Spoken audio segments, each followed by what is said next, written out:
Hello friends, रामोतर academy में स्वागत है। क्लास 10th की मैथ की सीरीज चल रही थी और आप लीनियर इक्वेशन का सॉल्यूशन फाइंड आउट कर रहे थे substitution method and elimination method से। और 3.4 में पहला क्वेश्चन हो गया था आपका ना शायद से। तो चलिए भाई अपने आगे क्वेश्चन की तरफ बढ़ते हैं। फिर अपने अब सेकंड में देखते हैं क्या बोला गया है। आपको बोला गया है कि लीनियर इक्वेशन फॉर्म कीजिए पेयर में और उनका फिर सॉल्यूशन दीजिए साथ में, वो भी किसके रेस्पेक्ट में, एलिमिनेशन मेथड से।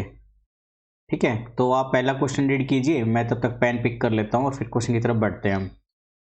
तो पहला question, if we add 1 to numerator and subtract 1 from denominator a fraction reduce to 1। भाई फ्रैक्शन में पहले न्यूमरेटर को x मान लो, डिनोमिनेटर को y मान लो। मैंने माना let numerator of a fraction, ठीक है, ऑफ ए फ्रैक्शन, वो मैंने मान लिया भाई, मान लीजिए x, एंड डिनोमिनेटर मैंने कंसिडर कर लिया of a fraction as y।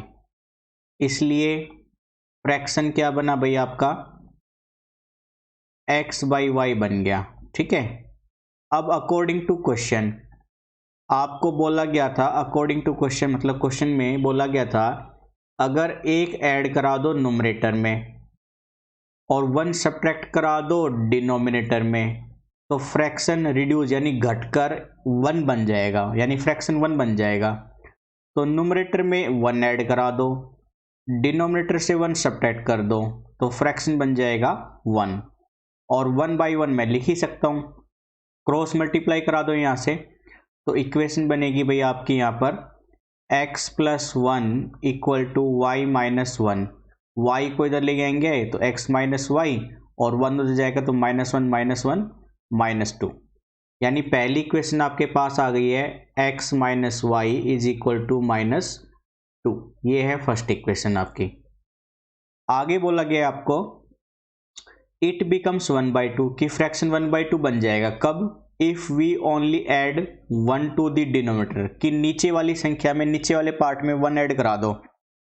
ठीक है, यानी आपको अब बोला गया है कि x बाई वाई में नीचे 1 ऐड कराओगे तो ये फ्रैक्शन 1/2 बन जाएगा।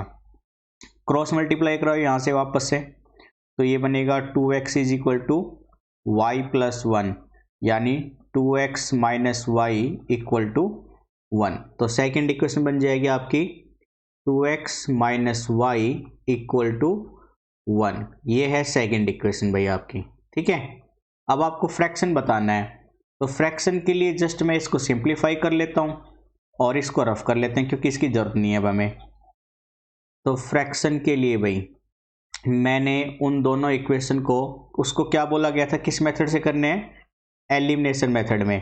तो मैं यहाँ पे y का कोफिशिएंट देख रहा हूँ, y का कोफिशिएंट दोनों में सेम है, -1 लेकिन साइन सेम होने की वजह से सब्ट्रैक्ट करना पड़ेगा। तो आपने किया सब्ट्रैक्ट, दोनों इक्वेशन को सब्ट्रैक्ट करोगे तो नीचे वाली इक्वेशन के साइन पलट जाएंगे, ऐसे प्लस का था माइनस का हो गया, माइनस का है तो प्लस का हो गया। अब plus x minus 2x minus का x, minus y plus y cancel, -2 -1 -3, minus है माइनस कैंसिल, तो x की वैल्यू बन गई 3।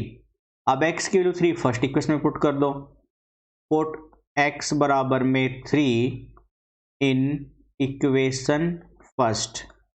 तो भाई x की जगह पे 3 लिख दिया, माइनस का y इक्वल टू -2 और minus y is equal to -2 -3 यानी माइनस का 5, माइनस है माइनस कैंसिल, भाई y की वैल्यू बनी 5। तो x है आपका 3 और y है 5, यानी फ्रैक्शन बन गया 3/5। ठीक है, तो आंसर क्या बन जाएगा भाई आपका यहाँ पे पहले पार्ट में, पहले क्वेश्चन में 3/5। चलते हैं सेकंड क्वेश्चन की तरफ। अब 5 years एगो, आज से 5 साल पहले की बात हो रही है। वो कह रहा है कि Noori was thrice as old as Sonu, कि नूरी की जो उम्र है वो सोनू से 3 गुना है। तो नूरी और सोनू की एज लेट करके फिर क्वेश्चन के रिगार्डिंग चल लेते हैं हम। ठीक है, इसलिए इसको रफ कर रहे हैं हम। क्वेश्चन काफ़ी इजी और सिंपल ही आते हैं भाई। देखो बोर्ड की क्लास में आप 100 में से 100 स्कोर कर सकते हो, कोई मतलब ऐसा बड़ा वो नहीं है टारगेट। वैसा आपको क्वेश्चन को समझने में थोड़ा सा फोकस करना पड़ेगा भाई। आपको न्यूरी और सोनू की एज माननी है, तो मैंने माना लेट प्रेजेंट एज ऑफ न्यूरी, मैंने मान ली x ईयर्स ओल्ड है वो, ठीक है, x ईयर्स, आज उसकी उम्र x ईयर्स है। और प्रेजेंट एज ऑफ सोनू ये मैंने y मान ली, ठीक है, y ईयर्स। और अब उसने क्या कहा गया था कि 5 साल पहले जो सोनू है, नूरी है, वो 3 गुना है, नूरी 3 गुना है सोनू की उम्र की। तो भाई अकॉर्डिंग टू क्वेश्चन 5 साल पहले, भाई 5 साल पहले नूरी की उम्र तो x - 5 हो जाएगी और सोनू की y - 5 हो जाएगी। भाई जैसे आज आपकी परसेंटेज मान लीजिए 13 ईयर्स है, तो 5 साल पहले कितनी थी, आप 5 ही तो घटाओगे इसमें से, यानी 8 ईयर्स बन जाएगी। सेम केस मैंने यहाँ पे किया है, न्यूरी की उम्र में से 5 साल घटा दिया, सोनू की उम्र में से 5 साल घटा दिया, और कहा था कि जो न्यूरी है उसकी एज सोनू की एज की थ्राइस है, 3 गुना। इसको सिंप्लीफाई कराओ अब, यानी x - 5 3 से गुना कराओगे तो 3y - 15, यानी x - 3y - 15 + 5। तो इक्वेशन बनी आपकी x - 3y = माइनस का 10। इसको फर्स्ट इक्वेशन नाम दे देंगे हम भाई, ठीक है। तो इसको मैं ऊपर कॉर्नर में लिख लेता हूँ। पहली इक्वेशन आई है x - 3y = माइनस का 10, ये है फर्स्ट इक्वेशन। अगेन आपसे क्या बोला गया है भाई, दोबारा से आपसे कहा गया है कि 10 ईयर्स लेटर, आज से 10 साल बाद, यानी अगर आज मेरी एज 13 है तो 10 साल बाद कितनी हो जाएगी, 13 + 10 23, ठीक है। तो आप क्या करना, इनमें ऐड मत करना, प्रेजेंट एज में ऐड करना रहता है आपको हमेशा। 5 साल पहले चले 10 साल बाद चले, आपको प्रेजेंट एज से ही करना रहता है। तो भाई आज से 10 साल बाद न्यूरी की एज में तो ये चेंज हो जाएगा x + 10, और सोनू की एज हो जाएगी y + 10 अब से 10 साल बाद। तो अब से 10 साल बाद उसने क्या कहा था, न्यूरी विल बी ट्वाइस, कि न्यूरी की उम्र 2 गुना हो जाएगी सोनू की उम्र से, तो ये बन जाएगी ट्वाइस, 2 गुना। अब इसको सिंप्लीफाई कराएंगे तो x + 10 = 2y + 20, 2y इधर आएगा तो x - 2y, और 10 इधर जाएगा तो प्लस का 10, यानी सेकेंड इक्वेशन बन गई x - 2y = प्लस का 10, ये है सेकेंड इक्वेशन। अब सिंप्लीफाई करा लेते हैं, इनकी कोई ज़रूरत नहीं है तो ये रफ करा दिया भाई हमने, ठीक है। तो भाई कुछ ऐसे होगा। अब आपका वापस से x के कोफिशिएंट सेम है, लेकिन साइन सेम होने की वजह से वापस से क्या करना पड़ेगा, सबट्रैक्ट। तो साइन चेंज दूसरी इक्वेशन में, plus x - x cancel, -3y + 2y minus का y, -10 - 10 -20, माइनस से माइनस कैंसिल, y आ गया 20, यानी सोनू की परसेंटेज कितनी है भाई, 20 ईयर्स, ठीक है। सोनू की परसेंटेज कितनी है, 20 ईयर्स। अब y की वैल्यू फर्स्ट इक्वेशन में रख दो, तो फर्स्ट इक्वेशन में रखने पर क्या बनेगी, x - 3 y की जगह पे 20 = -10, यानी x माइनस में 60 = -10, तो x बराबर में -10 + 60 यानी 50, तो x आएगा आपका 50, यानी न्यूरी की एज कितनी आ गई प्रेजेंट, 50 ईयर्स, ठीक है, 50 ईयर्स। तो उनकी प्रेजेंट एज पूछी थी, तो न्यूरी 50 साल की है और सोनू 20 ईयर्स का है, ठीक है। चलिए नेक्स्ट क्वेश्चन की तरफ बढ़ते हैं। आपको बोला गया है थर्ड वाले पार्ट में, sum of the digits of a 2 digit number is 9। भाई कोई 2 डिजिट का नंबर है और उनके डिजिट का सम 9 है। भाई देखो 2 डिजिट के नंबर, इसको थोड़ा सा कंसेप्ट में समझिए भाई। पहले मैं आपको एक चीज़ समझाना चाहता हूँ, जो बच्चे गलती करते हैं ज़्यादातर, तो वो चीज़ गौर से सुनिएगा ताकि आप लोग मिस्टेक ना करो कभी भी इस तरह की।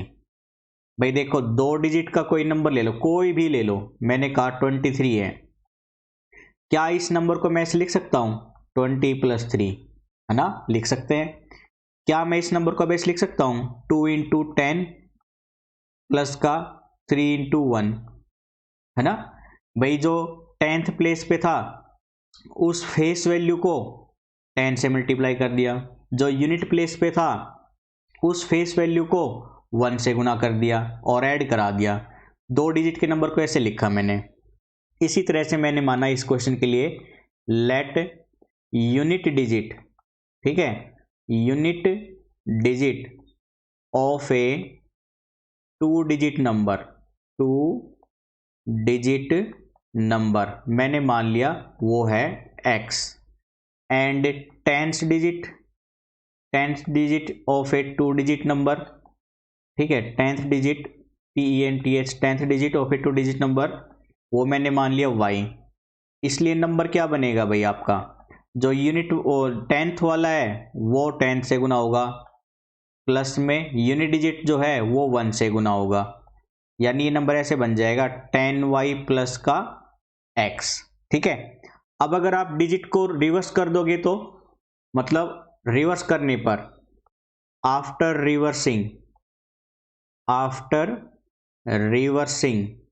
रिवर्सिंग डिजिट, ठीक है, मतलब अब यूनिट प्लेस पे y आ गया और 10th प्लेस पर x आ गया, इसलिए अब नंबर क्या बनेगा, जो 10th प्लेस पर है वो 10 से मल्टीप्लाई हो जाएगा, प्लस में जो यूनिट है वो ऐड हो जाएगा, ये अब नंबर बन गया अगेन।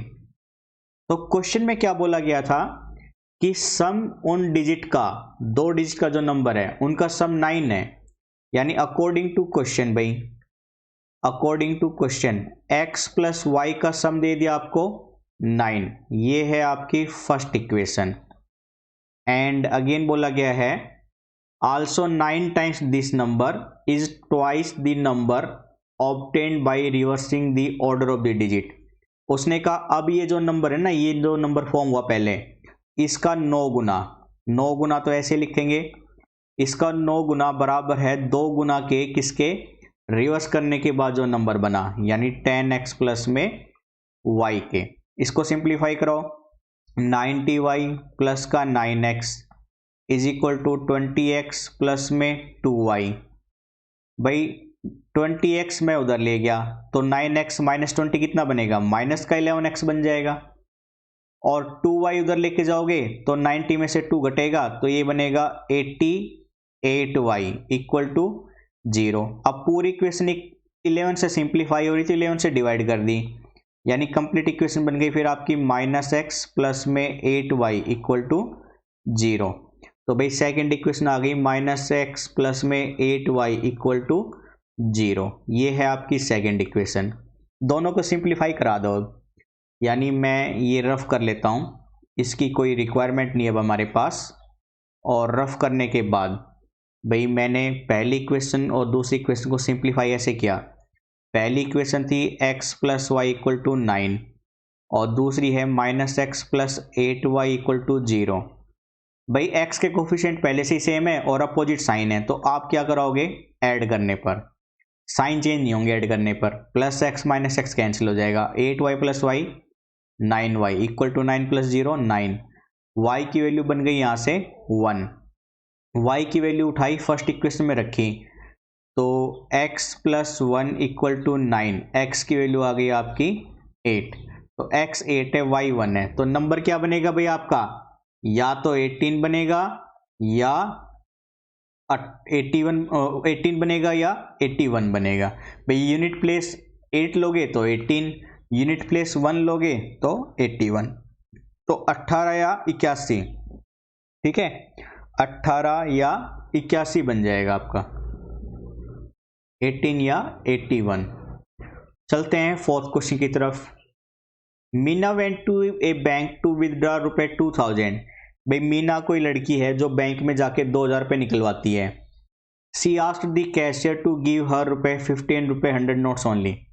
वो कैशियर से कहती है कि सर मुझे प्लीज़ 50 रुपए के और 100 रुपए के ही नोट देना, ठीक है, मतलब इससे बड़ी क्वांटिटी 500 के 2000 के ऐसे नोट मत देना, सिर्फ 50 रुपए के और 100 रुपए के नोट में ही 2000 रुपये दे दो मेरे को टोटल।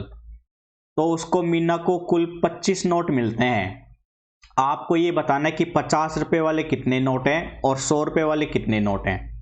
तो 50 वाले को मैं एक्स मान लूंगा कि भाई 50 वाले एक्स नोट मिले और 100 रुपये वाले उसको वाई नोट मिले। तो इस तरह से ही प्रोसीड करेंगे हम अब। ठीक है, काफ़ी आसान और सिंपल क्वेश्चन है लेकिन लॉजिकली है। अगर आपने थोड़ा बहुत भी फोकस इधर उधर किया तो पूरी गड़बड़ हो जाएगी भाई, और नंबर कटने के चांसेस भी फिर ऐसे ही होते हैं। ठीक है, इसलिए फोकस बनाकर अच्छे से प्रैक्टिस कीजिएगा। कोई भी डाउट आया तो कमेंट बॉक्स में ज़रूर लिखिएगा। ओके, तो चलिए भाई, हमने माना let total number of 50 rupees note. ठीक है, नोट्स। ठीक है, 50 रुपए की नोट की संख्या मैंने मान ली x, and total number of 100 rupees note मैंने मान लिया ये है y रुपए। अब भाई मैं आपसे कहूँ 50 रुपए के आपके पास 3 नोट हैं और मैं कहूँ 100 रुपए के 2 नोट हैं, तो आपसे कहूँ कुल कितने वैल्यू है, तो टोटल कितना अमाउंट है आपके पास। भाई 50 रुपए को 3 से गुना कर दोगे और 100 को 2 से कर दोगे और उनको ऐड करा दोगे, ऐसे ही तो करोगे आप। ऐसे मैं यहाँ पे भी करने वाला हूँ।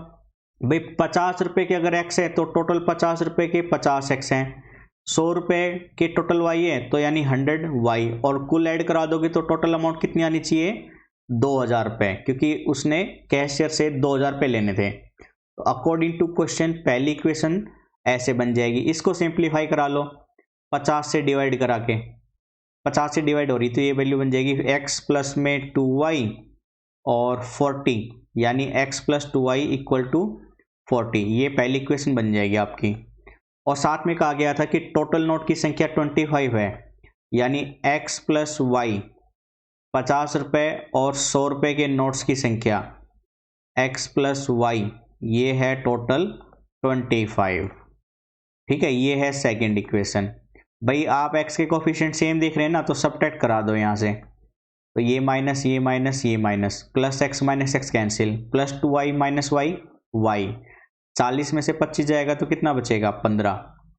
अब y की वैल्यू उठाई फर्स्ट में रखी तो सॉल्यूशन बन जाएगा आपका x प्लस 2 इंटू में 15 इक्वल टू 40, यानी x प्लस 30 इक्वल टू 40। तो x कितना आएगा, 10। तो भाई 50 रुपये के नोट की संख्या तो 10 है और 100 रुपये के नोट की संख्या 15 है। अब चेक करो इस इक्वेशन में रख के 2000 बनता है या नहीं बनता। तो मैं वहाँ पे लेफ्ट हैंड साइड में जो वैल्यू थी वो है 50x प्लस का 100y। तो x की वैल्यू आई थी हमारे पास 10, तो 50 इंटू में 10 प्लस का y आया था आपके पास 15, तो 100 इंटू 15। ठीक है, तो ये वैल्यू बनी 500 प्लस में 1500, यानी ऐड कराया तो कितना आया 2000, जो कि राइट हैंड साइड की वैल्यू है। यानी आपके पास 50 रुपये के नोट की संख्या 10 है और 100 रुपये के नोट की संख्या 15 है। ठीक है, ये आपका आंसर हो जाएगा। अपने नेक्स्ट और लास्ट क्वेश्चन की तरफ बढ़ते हैं। आज आपको बोला गया है a lending library has a fixed charge for the first 3 days, कि भाई आप किसी लाइब्रेरी से अगर बुक लेते हो ना रेंट पे, तो आपको 3 दिन का तो फिक्स चार्ज देना पड़ेगा। भाई मान के चलो वो 10 रुपये है, 20 रुपये है, कि भाई आप अगर कोई बुक लेके जाते हो तो 3 दिन के तो आपको 10 रुपये देने ही पड़ेंगे, ऐसे कह दिया हमने। फिर उसने कहा additional charge for each day there after, अगर 3 दिन के बाद अगर आप बुक रखना चाहते हो ना, तो मैं कहूँगा पर डे आपको 2 रुपये देने पड़ेंगे। ठीक है भाई, 3 दिन आपने बुक ली, उसके तो 10 रुपये देने ही है। 3 दिन के बाद अगर आप रखना चाहते हो तो 1 दिन के हिसाब से आपको 2 रुपये देने पड़ेंगे। मैंने आपको ये कंडीशन दे दी मान लो। तो आपसे कह रहा है कि सरिता 27 रुपये पे करती है 7 दिन के लिए। ठीक है, और एक सूजी नाम की लड़की है, वो 21 रुपये पे करती है 5 दिन के लिए। तो आपको फिक्स चार्ज और पर डे चार्ज पूछा है। फिक्स चार्ज आप x मान लो और पर डे चार्ज y मान लो। ठीक है, मतलब क्वेश्चन को इसी तरह से प्रोसीड कर देंगे x y लेट करके। काफ़ी आसान और अच्छा क्वेश्चन है।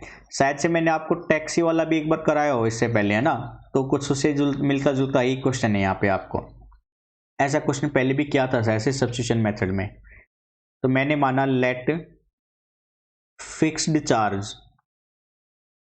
चार्ज ऑफ लाइब्रेरी वो है x रुपये, and per day charge per day charge, एक दिन के हिसाब से मैंने माना वो है y रुपए। अब अकॉर्डिंग टू क्वेश्चन, भाई पहले नाम था उसका सरिता, सरिता 27 रुपये दे रही है 7 दिन के, तो भाई 7 दिन के रुपए दे रही है ना, तो देखो x 7 दिन में से 3 दिन तो उसके फिक्स है, x बचे 4 दिन, 4 दिन के हिसाब से आपको 4y देना पड़ेगा, और टोटल कितने रुपए देने उसको 27। ये है फर्स्ट इक्वेशन। फिर उसने कहा कि सूजी 21 रुपये पे करती है 5 दिन के, तो 5 दिन में 3 दिन तो x हो गया, और 2 दिन बचे, 2 दिन के हिसाब से 2y, और टोटल कितने रुपए दिए उसने 21। ये सेकंड इक्वेशन है। भाई यहाँ पे x के कोफिशिएंट सेम है तो मैं सब्ट्रैक्ट करा देता हूँ, क्योंकि साइन भी सेम है, तो साइन चेंज सब्ट्रैक्ट कराने पर ये कैंसिल, 4y में से 2y गया 2y, 27 में से किस गया 6, यानी y की वैल्यू बन गई यहाँ पे 3।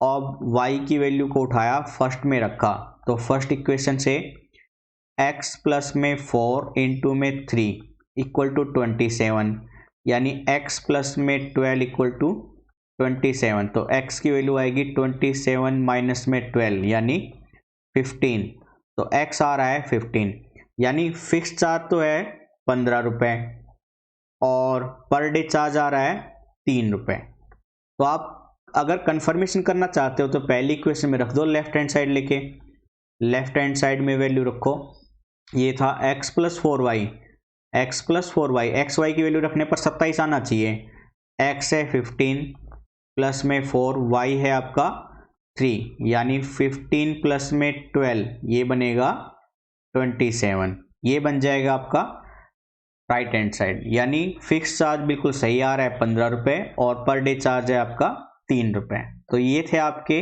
एक्सरसाइज 3.4 के एलिमिनेशन मेथड के बेस के क्वेश्चन। ठीक है, तो आई होप आप लोगों ने क्लास अच्छे से एंजॉय भी की है, तो प्लीज़ लाइक एंड शेयर करना ना भूलिएगा और अपने दोस्तों को जरूर बताइएगा हमारे बारे में। ठीक है, क्लासेज यहाँ पे फ्री ऑफ कॉस्ट लेगी और IIT फाउंडेशन की भी तैयारी जल्दी से स्टार्ट हो जाएगी। तो आज के सेशन को यहीं पर रखते हैं बच्चों, प्लीज़ शेयर एंड लाइक जरूर कीजिएगा। Thank you, bye bye, take care.